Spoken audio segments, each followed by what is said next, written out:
Aloha. Your favorite friend with questionable character, Aloha, Mr. Han, with just a Thursday night random musings post, because why not? It's the off season, and I love to talk baseball anytime, so I figured I'd get on here and talk about our favorite team. Of course, my random musings are sponsored by our friends at From the 108. And let me just say that hopefully you were able to purchase the mystery hat. I know that some people who have received it, and they have posted pictures of it on Twitter.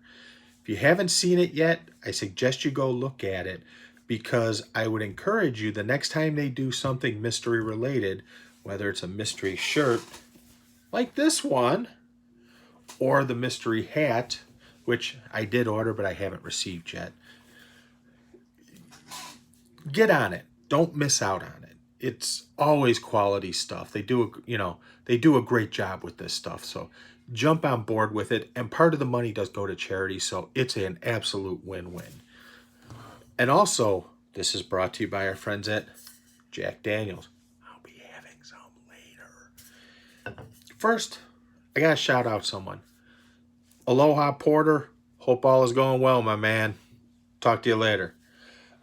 So I wanted to get on here today to talk about a couple things. First being to congratulate Tim, Eloy, and Jose on winning Silver Sluggers, and Luis Robert on winning a Gold Glove. ESPN, please get his name right. The way you said it the other day was just downright embarrassing. You need to stop that. You're the worldwide leader in sports, and you can't even get his name right. Come on. And if you don't know what I'm talking about, go look on my timeline. I have the video where they butcher his name, and it's ridiculous. But so congratulations to those guys. It's great that they're winning individual rewards, but I am sure that they would tell you to a man that they would trade all that for the Commissioner's Trophy, which signifies the World Series champions. So congratulations to them. Second, wanted to talk about what seems to be everybody's favorite subject, Tony LaRussa. Anyone who thought that A.J. Hinch or Alex Cora was a candidate for this job, I don't know what team you've been watching, but come on. There was no way they were ever being considered. Jerry was never, ever going to sign off on it. Period. End of statement. Now, was I shocked when LaRussa was named? Yes, absolutely. But when you think about it, there are a couple of very strong positives for Tony LaRussa. First, the guy's got the third most wins in baseball history, so you can't go wrong with that. It's not like they hired Terry Bevington again, okay? Second, there's no doubt he's a short-term manager. We're talking a couple of years. So my hope is that whoever they bring in as the bench coach or third base coach, whatever it may be, they bring in the heir apparent and let them sort of serve their apprenticeship under Tony, so he can sort of hopefully dump some of what he has upstairs and help them learn the game and everything else. Because let's face it, like Tony, don't like Tony, in all honesty, he's probably forgotten more about baseball than someone like Ken Woe ever will know. Happy birthday, Ken.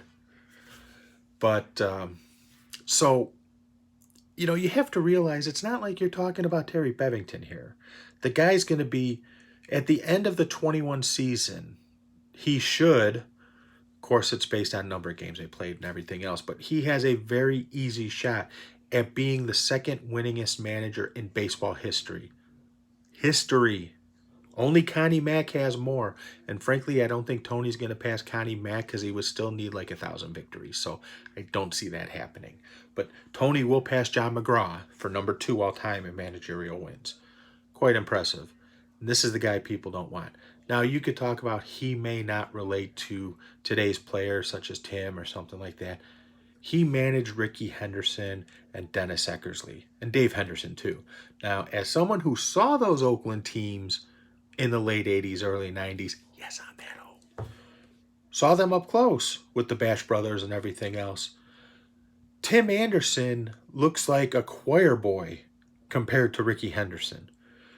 To say Ricky Henderson did swag on another level is an understatement.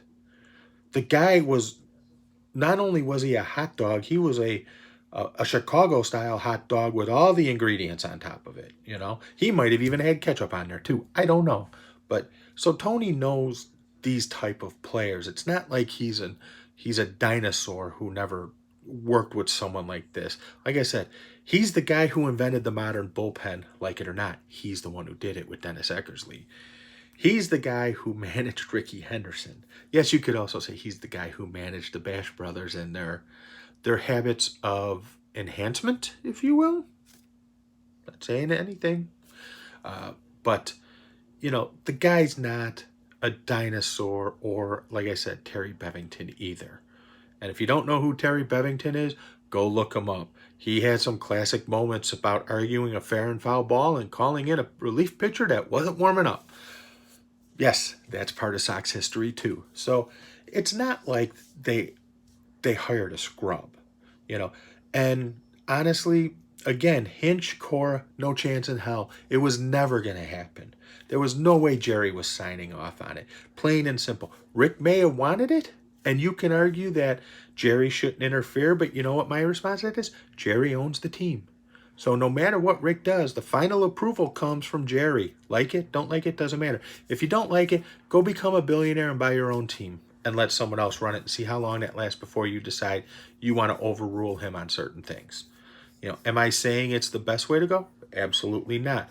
But you need to look at this team for what it is to them. It is a business. It is not the passion we look at it as. It is a business. And what is business driven around? This. The green, money. That's the deciding factor in everything. They are fans of the White Sox, I'm not saying they're not, but they're fans of this more. I am too, for that matter. So you need to understand and look at Sox from a business perspective, not a passionate fan perspective, because they don't look at it that way. Now, I know there's a lot of talk about the new pitching coach that they're looking to hire, whether it's this guy, if it's the guy Fetters from Michigan, or Giolito's former high school pitching coach, who's an assistant coach with the Giants, whose name escapes me right now, so forgive me for that.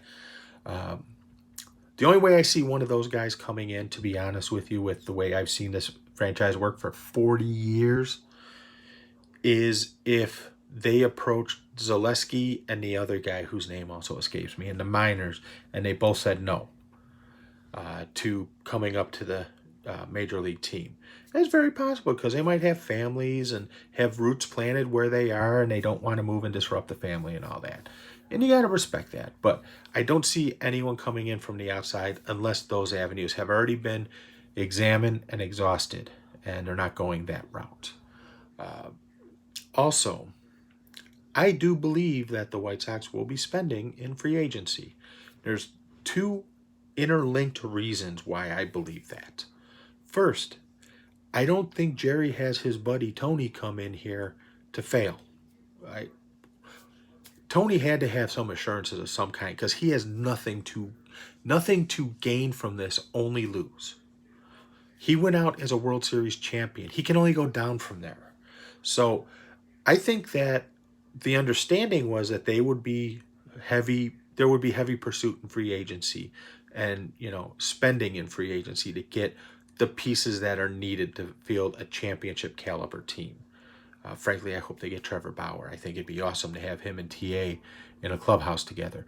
But I think that's the case because I think there's a second reason at play here, and it very much links together with number one. I think Jerry wants that one last title so he can sell. Think about it.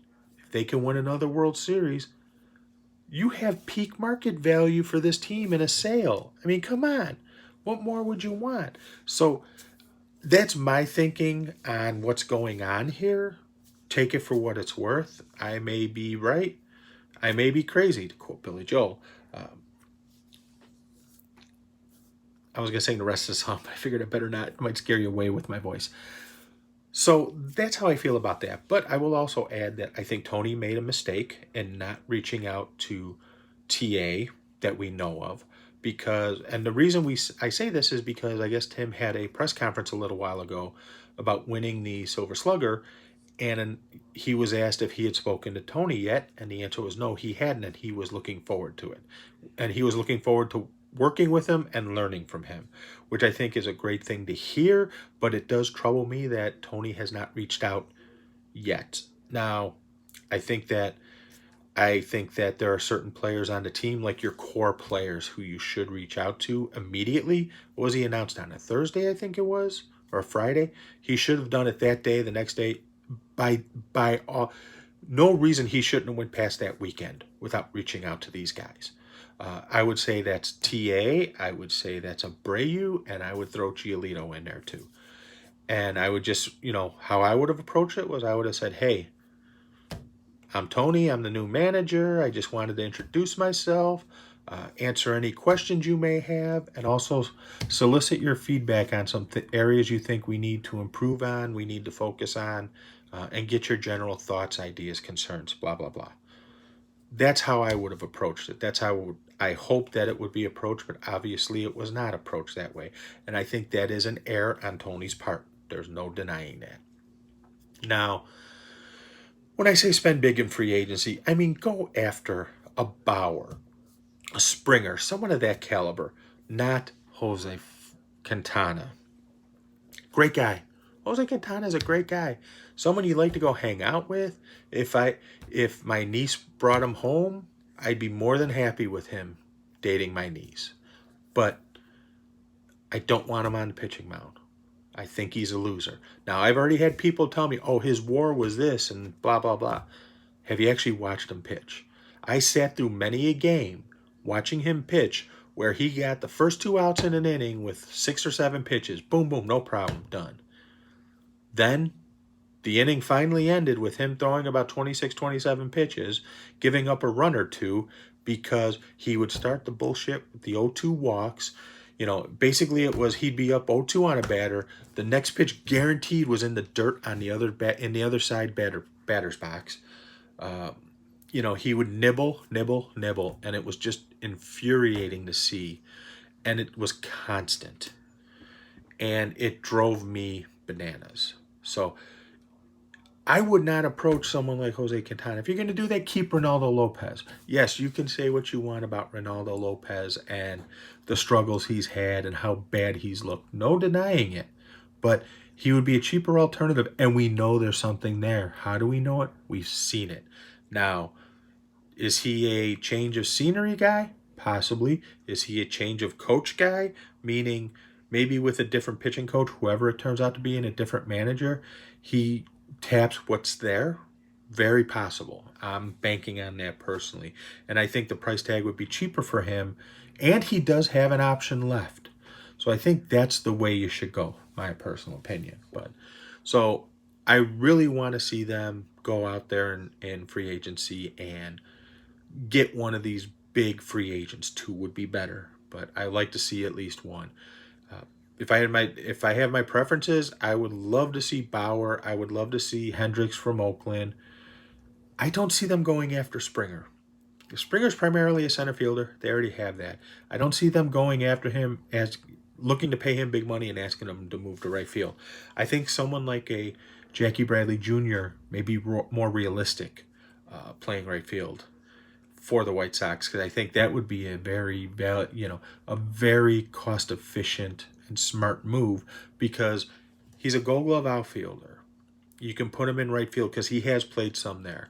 And on days when you want to give Luis Robert a rest, you can put him in center field. And think about the outfield alignment you could have in late innings if you go Engel subbing for Eloy in left, Luis Robert in center, and Bradley in right. Not too bad, because you got 2 Gold Glovers out there. One who was nominated for a Gold Glove a couple years ago. So those are my random thoughts and musings.